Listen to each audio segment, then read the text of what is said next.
CM Sukhvinder Singh Sukhu पहुंचे सोलन। कांग्रेसी कार्यकर्ताओं ने सीएम का किया जोरदार स्वागत। काफिला रुकवाकर कार्यकर्ताओं से की मुलाकात। एपीएमसी की दुकान आवंटन में धांधली का आरोप। विपक्ष ने सरकार पर लगाया धांधली का आरोप। सदन में विपक्ष ने की न्यायिक जांच की मांग। हिमाचल में मानसून का कहर जारी। लोक निर्माण विभाग को 1444 करोड़ का नुकसान। 1091 सड़कें यातायात के लिए ठप। सोलन में विकास कार्यों को लेकर नगर निगम की बैठक। विकास कार्यों को लेकर बनी रणनीति। विकास को लेकर पार्षद और मेयर के बीच नोकझोंक। और पूरे देश के साथ साथ सोलन में गणेश चतुर्थी पर्व को लेकर लोगों में उत्साह। गणेश चतुर्थी पर निकाली गई शोभा यात्रा में उमड़ी भक्तों की भीड़। नमस्कार, हिमाचल की खबरों में आपका स्वागत है। मैं हूं आपके साथ शैलजा त्यागी। तो हिमाचल प्रदेश के मुख्यमंत्री सुखविंदर सिंह सुक्खू बुधवार को बाई रोड सोलन पहुंचे। मुख्यमंत्री का कार्यक्रम चंडीगढ़ तक सड़क मार्ग और वहां से दिल्ली तक हवाई यात्रा का रहा। तो दिल्ली में वो हिमाचल भवन में रात्रि विश्राम करेंगे। दिल्ली जाते समय सोलन में कांग्रेस कार्यकर्ताओं ने मुख्यमंत्री का जोरदार स्वागत किया। उनका काफिला सप्रून स्थित जल शक्ति विभाग के पास कुछ देर के लिए रुका। हालांकि मुख्यमंत्री का सोलन में रुकने का कोई तय कार्यक्रम नहीं था, लेकिन कार्यकर्ताओं को देखकर उन्होंने खुद अपना काफिला रुकवा लिया और वाहन से उतरकर सभी से मुलाकात की। इस दौरान कांग्रेस के कई नेता और कार्यकर्ता मौजूद रहे। मुख्यमंत्री ने सभी का अभिवादन स्वीकार किया और आभार जताते हुए दिल्ली के लिए रवाना हो गए।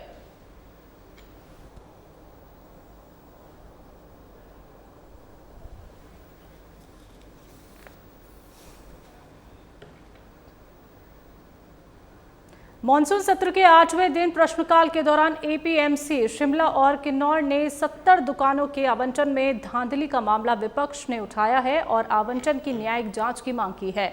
रणधीर ने आरोप लगाया कि कम किराए पर सरकार ने अपने चहेतों को दुकान दी है और अधिकारियों को ट्रांसफर करके मामले को दबाने का प्रयास किया है। हालांकि कृषि मंत्री ने जवाब में कहा कि एपीएमसी ने 70 दुकानों को नियमों के तहत आवंटित किया है और विपक्ष बेबुनियाद आरोप लगा रही है। जवाब से असंतुष्ट विपक्ष ने सदन से वॉकआउट कर दिया। नेता विपक्ष जयराम ठाकुर ने कहा कि एपीएमसी की दुकानों के आवंटन में बड़े स्तर पर भ्रष्टाचार हुआ है और जब सदन में मामला उठाया गया तो जांच के बजाय मंत्री आवंटन को सही करार देने में लगे रहे, जबकि कम किराए पर दुकानें अपने चहेतों को आवंटित की गई। वहीं बीजेपी विधायक रणधीर शर्मा और बलबीर सिंह वर्मा ने कहा कि एपीएमसी ने दुकानों के आवंटन में भाई भतीजावाद किया है। वहीं पराला सब्जी मंडी में 5,000 में दुकानें किराए पर दी गई, जबकि 10 साल पहले 50 से 80 हज़ार की दुकानें दी गई थी। सरकार जांच से भाग रही है। अगर इसमें जांच होती तो दूध का दूध और पानी का पानी सामने आ जाएगा।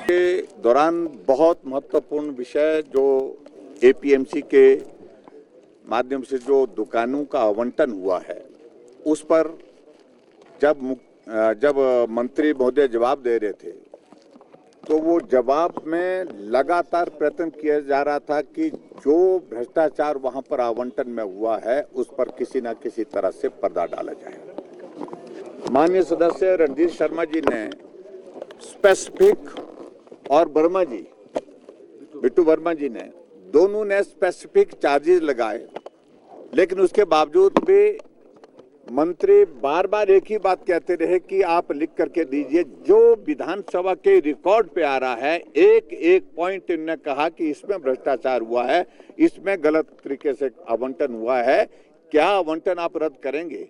लेकिन सरकार में सीधी सी बात है कि लूट की छूट है और इस लूट की छूट के एक बहुत बड़े उदाहरण के रूप से आज जो जिस प्रकार से प्रश्न के ऊपर जो है पर्दा डाला जा रहा था, सही जवाब नहीं दिया जा रहा था, वो एक आप सबके और हमारे सामने आया है और बहुत सारी बातें आपके सामने रखी है। इसमें कुछ बातें मैं जोड़ना चाहता हूं। जिन दुकानों का अलॉटमेंट 10 साल पहले 80,000 में हुआ था, साइज में वो दुकानें छोटी है, ये साइज में दुकानें बड़ी है और 10 साल बाद उन दुकानों का अलॉटमेंट 5,000 में हो रहा है। हमने माननीय मंत्री महोदय से कहा था कि जिनकी 10 साल पहले 80,000 में दी, क्या उनके रेट कम करेंगे? नंबर 2, जो ये दुकानों का अलॉटमेंट हुआ है इसमें भाई भतीजावाद हुआ है। इन्होंने बहुत सारे अधिकारी ट्रांसफर किए हैं। आज विधानसभा के अंदर माननीय सदस्य सुधीर शर्मा जी और मेरा एक संयुक्त प्रश्न एपीएमसी शिमला और किन्नौर की दुकानों के आवंटन को लेकर लगा था और सरकार ने ये माना कि 70 दुकानें जो एपीएमसी ने पराड़ा, शिलारू और टूटू में आवंटित की उनमें अनियमितताएं हुई, जांच कराई, परंतु कुछ गलत नहीं पाया। जबकि सच्चाई ये है कि उन 70 दुकानों के आवंटन के लिए जो एप्लीकेशंस इनवाइट की गई वो 133 एप्लीकेशंस आई। 133 लोगों ने दुकानों के लिए एप्लीकेशंस दी और आप देखिए उन 133 में से 63 लोगों की एप्लीकेशंस रिजेक्ट की गई, रद्द की गई। हिमाचल प्रदेश में 24 से 26 अगस्त तक हुई मूसलाधार बारिश और बादल फटने की घटनाओं से प्रदेश में जनजीवन अस्त व्यस्त हो गया है। लोक निर्माण मंत्री विक्रमादित्य सिंह ने बताया कि जगह जगह भूस्खलन, सड़कें धंसने और नदियों में बाढ़ आने से पुल और भवनों को भारी नुकसान पहुंचा है। तो 24 से 26 अगस्त के बीच ही 158 करोड़ रुपए का नुकसान हुआ है। भारी बारिश के चलते 1091 सड़कें यातायात के लिए क्षतिग्रस्त हैं। 7 पुल टूट गए और 2 पुल पूरी तरह बह गए। राहत कार्यों के लिए 912 मशीनें लगाई गई हैं। लोक निर्माण मंत्री विक्रमादित्य सिंह ने कहा कि कुल्लू में करीब 30 करोड़ का नुकसान हुआ है। मनाली को पुरानी मनाली से जोड़ने वाला मनालसू पुल क्षतिग्रस्त हो गया। तो कुल मिलाकर 257 किलोमीटर सड़क नेटवर्क क्षतिग्रस्त हुआ, जिसमें 10 किलोमीटर सड़क पूरी तरह बह गई। कांगड़ा जिले में 30 करोड़ का नुकसान हुआ है। पूरे मानसून सीजन में अब तक लोक निर्माण विभाग को 14,044.56 करोड़ का नुकसान हुआ है और इसमें 5,667 किलोमीटर सड़कें और 70 पुल प्रभावित हुए हैं। देश भर में विभाग ने मशीनरी और श्रमिक लगाकर राहत कार्य शुरू किया। अधिकतर सड़कें अस्थायी रूप से खोल दी गई हैं, लेकिन लगातार हो रही बारिश से बहाली का काम प्रभावित हो रहा है।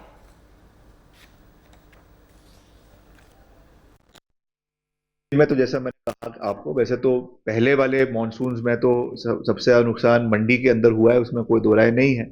मगर अभी 3 दिन का जो नुकसान है उसमें सबसे ज्यादा नुकसान जिला चंबा और जिला कुल्लू के अंदर और कुछ हमारा कांगड़ा के अंदर हुआ है, जिसमें जैसे मैंने कहा है कि अनुमानित नुकसान करीबन 550 करोड़ रुपए का लोक निर्माण विभाग को अनुमानित है। था मौके पर और मैं 4-5 दिन पहले मैंने खुद निरीक्षण वहां पे किया था। सड़क को बहाल कर दिया गया है, मगर जो पानी का फ्लो है बिल्कुल तथा पानी के साथ वो सड़क के ऊपर आ रहा है, पानी डाइवर्ट हो गया है। उसका मुख्य कारण सिल्टिंग है। जिस तरीके से जो कोल डैम है उसमें लगातार सिल्ट बढ़ता जा रहा है और उसकी वजह से जो है वो बैक वाटर में पानी जो है वो बढ़ता जा रहा है। उसकी जो HFL लेवल है उससे ऊपर जा चुका है। तो हमने इस विषय में जो हमारे कोल डैम के अधिकारी हैं प्रोजेक्ट के, NTPC के, उनके साथ भी बैठक करने का मैं निकाल रहा हूं और जो हमारे SJVNL के अधिकारी हैं उनके साथ भी हम बैठ रहे हैं ताकि इसमें डीसिल्टिंग समय पर करवाई जा सके, उसका हम पूरा प्रयास कर रहे हैं। और सड़क की बहाली अभी छोटी गाड़ियों के लिए करवा दी गई है, मगर क्योंकि बड़ी गाड़ियां अभी वहां से हम इसलिए अलाउ नहीं कर रहे हैं कि कोई अभी उसमें कोई एक्सीडेंट हो सकता है या ऐसा उसमें हैवी ट्रैफिक वहां से जाएगा तो नुकसान हो सकता है। नगर निगम सोलन की आम सभा का आयोजन महापौर उषा शर्मा की अध्यक्षता में किया गया, जिसमें शहर के विभिन्न विकास कार्यों पर चर्चा की गई। बैठक में शहर में आवारा कुत्तों से निजात दिलाने सहित पानी की ज्वलंत समस्याओं का निपटारा करने पर चर्चा हुई। बैठक में शहर में येलो लाइन लगाने के बारे में चर्चा की गई और शहर में सड़कों पर येलो लाइन लगाई जाएगी, ये कहा गया महापौर उषा शर्मा ने। और साथ ही उन्होंने ये भी कहा कि नगर निगम सोलन निरंतर विकास के कार्य कर रही है। उन्होंने कहा कि सभी वार्डों में 50-50 विकास कार्यों के टेंडर किए जा रहे हैं। उन्होंने कहा कि शहर का स्वर्गीय विकास सुनिश्चित किया जा रहा है।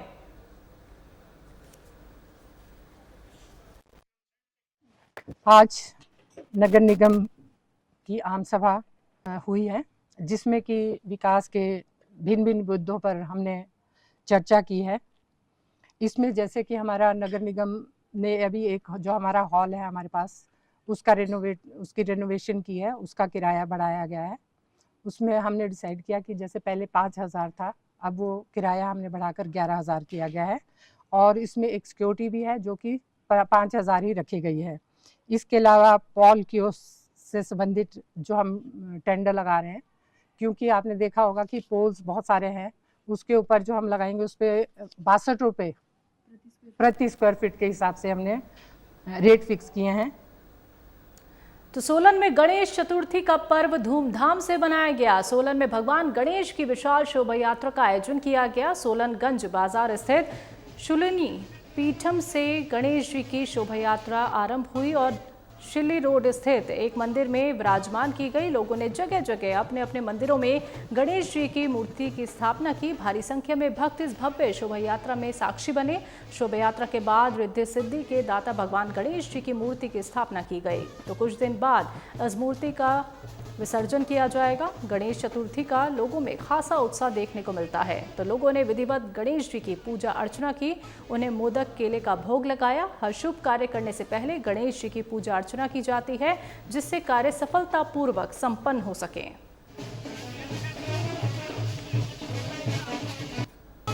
मैं शीश बंसल, हमारा संगठन श्री सिद्धि विनायक संगठन शिल्ली रोड सोलन द्वारा 5 दिवसीय गणपति महोत्सव का आयोजन किया जा रहा है।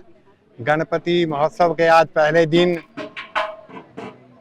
दुर्गा माता मंदिर गंज बाजार से गणेश जी की मूर्ति को गंज बाजार चौक बाजार होते हुए यहाँ शिल्ली रोड पे मंदिर परिसर में लाया गया है। यहाँ मूर्ति की स्थापना की जाएगी और यह महोत्सव 27 तारीख से 31 तारीख तक चलेगा। चारों दिन सुबह 8 बजे और शाम को 6 बजे आरती रहेगी। शाम को 4 बजे से 6 बजे तक भजन संध्या होगी। इसके बाद 6 बजे आरती होगी। हिमाचल की खबरों में अभी के लिए इतना ही। मुझे दीजिए इजाजत। नमस्कार।